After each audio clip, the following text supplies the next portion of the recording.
Professor of Postcolonial World Literature, the former Acting Vice Dean of the Faculty of Languages and Communication, and the head of the Departments of English Language and Literature, and Department of Translation at the American University of Malabar, Jordan.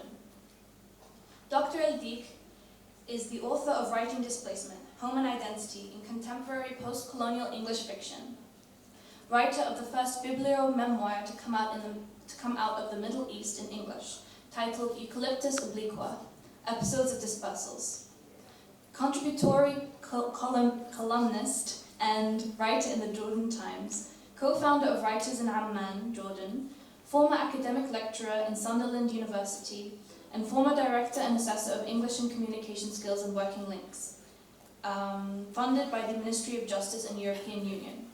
Dr. Al Deek is also a frequent judge in international creative writing competitions, public intellectual, and speaker on the politics of home and identity, exile and migration. Al Deek's nomadic existence has lent his writing a cosmopolitan edge. Dr. Akram Al Deek graduated with a bachelor's degree with honors in English Language and Literature, Irbid, Jordan, a master's degree in World Literatures, and PhD in Post-Colonial Studies and Literature from Sunderland University, UK. That person she just described sounds so foreign to me.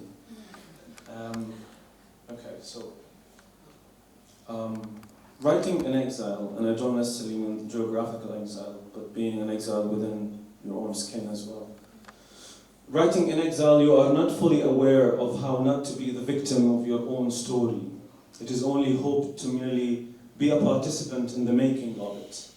You then start writing with the idea that you want to scarecrow your demons and fears, yet you end up confronting them. You write to love harder what you used to hate, to shrug off exasperation, but to also aggravate expatriation. You write to translate more than one world and in the process become translated, to distinguish between authenticity and allegory.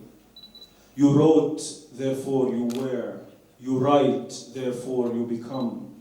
Admittedly, you write things down to get rid of them, to unwind, to get them off your chest, and to free the mind from the persistent nagging of curiosity and inexplicable guilt. Sometimes, however, writing is incapable and powerless to carry the weight of memory out of the abyss of the past and anxiety, because the ghettoization of memories enforces more authority over the reality of the present. Writing intensifies and does not necessarily always relieve. Writing is confrontational. You start rearranging your office more often and buying stationeries more frequently. You become addicted to time logging. You start twisting plots while washing the dishes. The most mundane act of all, washing the dishes, is you become pickier with wine and with the shape of pens. You stare at your hands and you wonder what they were for before you started writing. Inspired by Nabokov's writings of his controversial masterpiece, Lolita, on index cards in the back of his car, you start carrying index cards around. You spread them like a jigsaw puzzle on the floor and filter them at the end of every week or month into a single piece of paper. You try to turn diasporic notes into a home of words. The more you try to solve the enigma, the more you end up gasping through a labyrinth of circles. Most of this ends up in the rubbish bin. And you always look at your rubbish bin, overflowing with scrambled papers, and you start anew. You consider it survival. They call it writing. These are a few notes I keep in a log. Some of my friends describe them as advice for younger writers, but I mean, who am I to advise younger writers? I just keep them and call them notes on writing. 1. Be saddest when you write. Good things come out of your character only when bad things happen to them. 2. No expectations, just instincts. 3. Undergraduate degrees of creative writing are rubbish. They are vehicles of producing mass ignorance. Because if undergraduates want to become writers, they have to spend their 20s reading excessively first. 4. Always carry index cards along with you. Carry tissues too. 5. Read books for pleasure, otherwise it's pressure. 6. When writing, always state the obvious. There is no such a thing as common sense in writing. What is home for the spider is chaos for the fly. 7. Use the Urban Dictionary. Download the app. 8. Read banned books. 9. Learn at least 3 different types of wildflowers and birds. 10. Keep your watch 5 minutes early. 11. Do not write pretentiously. Do not use 3-syllable words frequently.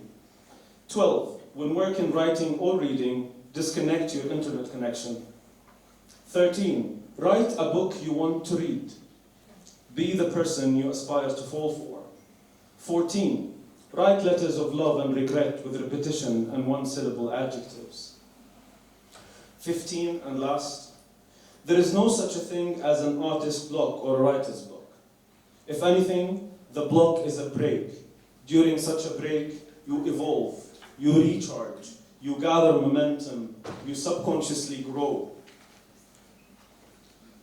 You're robust, you are schooling, you're coaching stamina, you are unconsciously savoring time, you chew on perception, which will later metamorphose into rivers of blood and poetry. And it's okay if it takes a year or 2. It's okay if you stare at a wall for a day or listen forever to your own silence. For inside of you, a scream is cracking, a dream is lacking. Wait for it. It will come. And when it does, you will come home too in the flesh of an idea.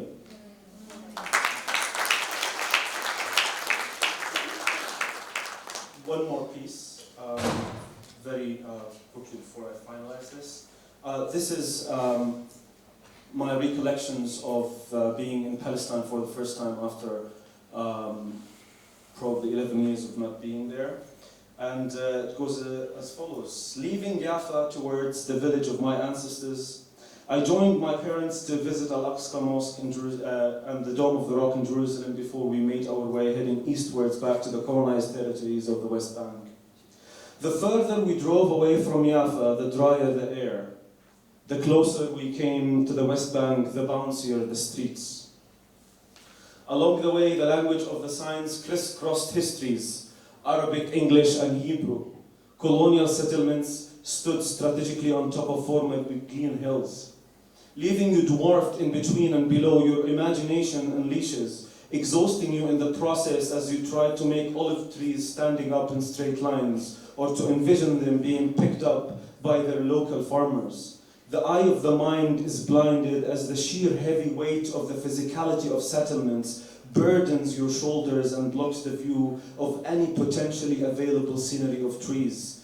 Barriers and checkpoints in the meantime entertain drive-through cars, minibuses and passengers throughout their otherwise dull journeying in between high hills. As Mahsoom's barriers in Hebrew literally knife the land and slice it into ghettoized diminutive states within states. In Ramallah, you are an amphibian. Every exile is. Sometimes you cannot breathe at all. The double negativeness cannot be transformed into positiveness, and the amphibian in you is no longer able to develop any form of breathing, of survival, of adaptation. In other words, there is no evolution most of the time. There is a mere fixed, restricted revolution. The sense of fragmentation and dispossession prevents any shape or form of reproduction of any kind of familiarity.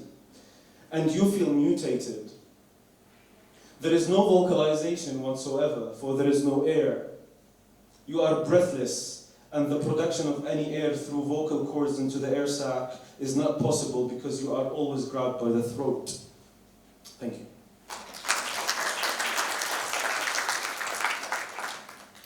I think we'll leave a Q&A session for the floor to ask our panel. So feel free to raise or flag any questions or points, even admiration